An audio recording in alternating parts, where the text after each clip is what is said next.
Hello, I'd like to talk about exercise today. I just finished bicycling. Um, I got there finally during the time of this corona crisis. I couldn't go to gym, my favorite gym nearby there. It's all open but very restricted. They said that I have to keep a distance, of course, and only you have to have appointment, and you have to limit your workout like half an hour or so, I think, and you have to go in and already you have to be dressed in the attire that you exercise and get out. And yeah, I don't want to go there. And I tried a nearby trail, hiking, not hiking, running. I tried a couple of times, but the people, if I run and I don't wear mask or anything, right? So everybody walking, they are wearing mask, and some runner wearing mask, and I couldn't do that. So wow, that's also difficult. Thought about getting a bike, but bike, I'm not sure. It's a good thing that you do bike, but most of the time that you're coasting, I don't think that's exercise. So finally, I got the stationary bike, which is cheap, kind of cheap, and a good designs and good study. So I got it just yesterday and set up, and today the first exercise using the bike, and I did increasing the load, the resistance. I did like 45 minutes biking, and that was very good. I would say I recommend everybody to, if you don't have any other means to do exercise, stationary bike is very good. I would recommend it. But anyway, so my history of exercise is kind of interesting. When I was in Japan, I was young then, right? When I was like a junior high school, probably 12 years old-ish, I became very conscious about being fit, being a little bit more, you have to grow your heights and so forth, the muscle, and so you become interested in exercise. But I was not doing much. I think what I did is like a jumping rope. I think I did the jumping rope almost like every day outside. And then when I went to high school, it's about half an hour bicycle ride. And you bicycle very beautiful riverside and going to my high school.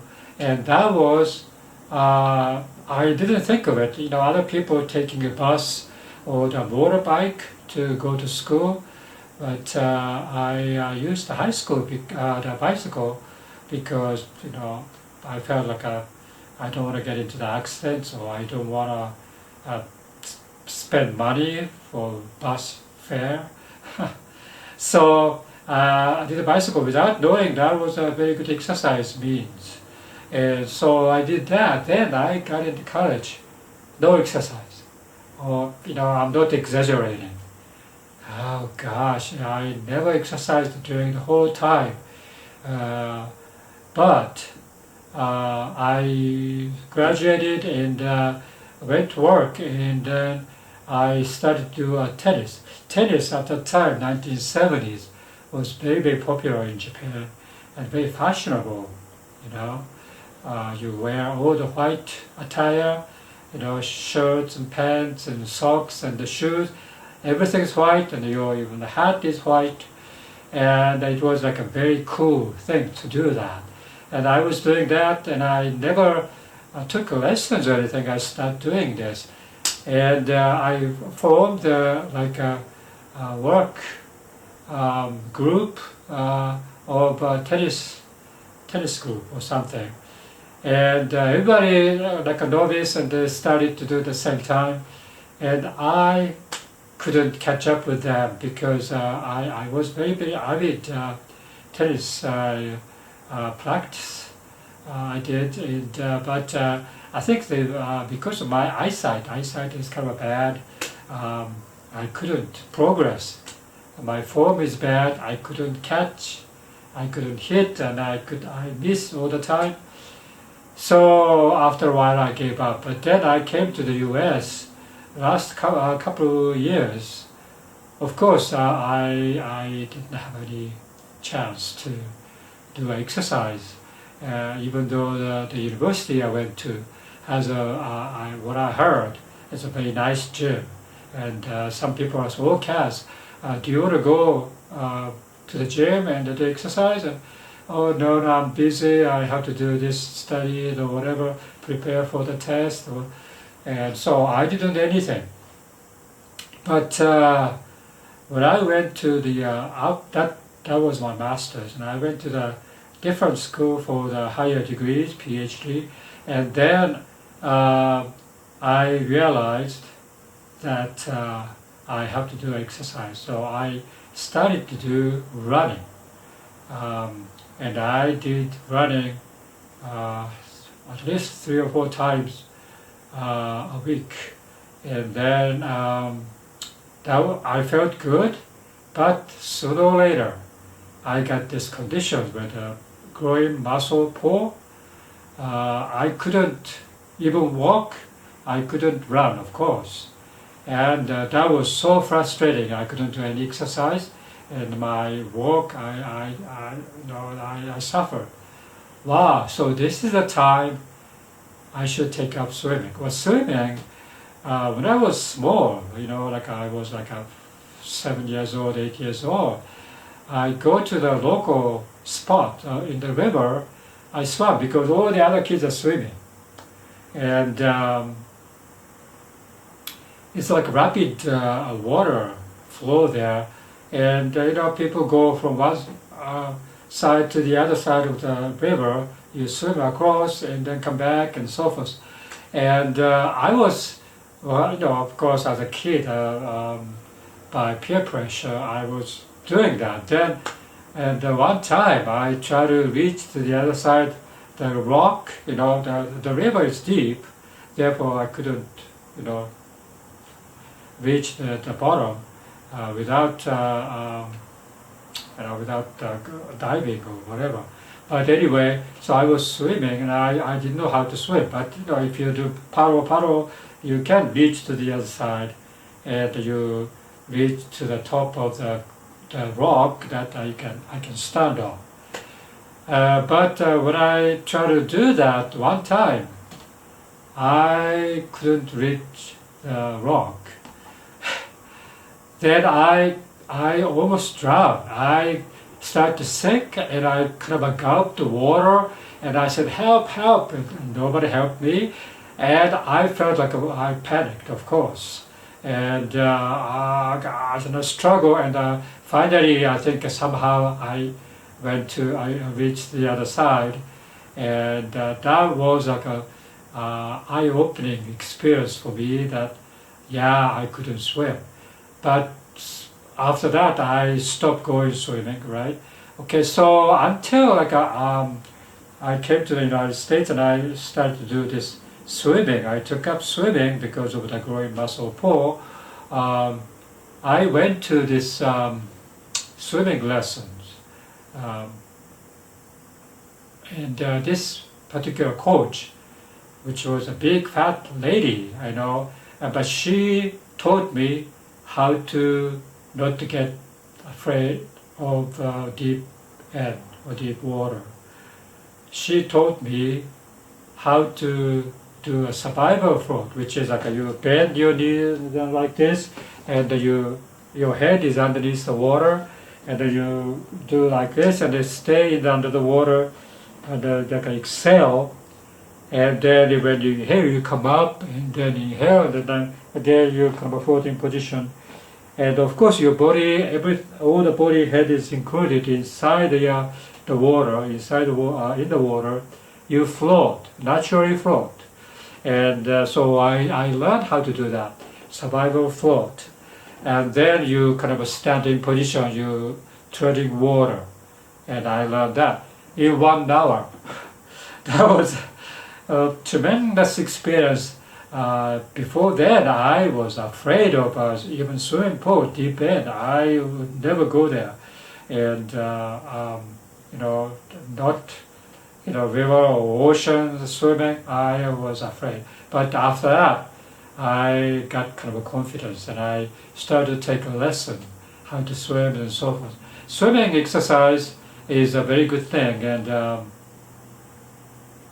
when you have a good form, you can swim back and forth, some 50 yards, but mostly 25 yards. Swim one legs and then come back, and you do like a 40 legs, and it's like 1 mile, I think. So I was doing that, and I felt good, and I tried to learn the different stroke. Even as of today, I couldn't do a butterfly. Butterfly I tried so many times how, and during the time that I participated, my master's group, swimming group, most of the master's group at the time, very young athletes, very fit, used to be a high school swimmer or college swimmer people. And I came in as a novice, and in the slowest lane I was delegated, and I participated in there. And I really enjoyed that camaraderie of those swimmers. Very happy people. They are very exercise oriented, very fit. Sometimes like a pregnant woman who was like the 8 months pregnancy, she was still swimming. And anyway, so I had a good experience of swimming and joining a master group swimming and so forth. Then, as I got older, I still participated in the master's group, but gym, popping up everywhere. Oh, before that, when I was in college, I think I started to do weight training, and that was one of my favorite activities at the time. And so I after graduating and everything and started to work, I included that particular exercise regimen, almost 2 or 3 times a week, going to the local gym. And going to the gym is more or less like my lifestyle.